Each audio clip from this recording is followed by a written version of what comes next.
So the screen share in Newrow, it's very important first that you have the website open that you want to screen share. It just makes it easier. So make sure you have Read Live open. It's not the end of the world if you don't, but it does just kind of make it a little bit easier to already have Read Live open.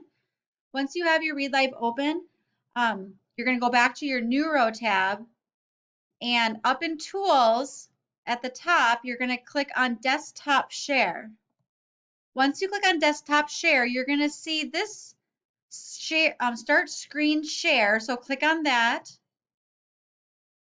What's going to pop up after that is a kind of a choice screen.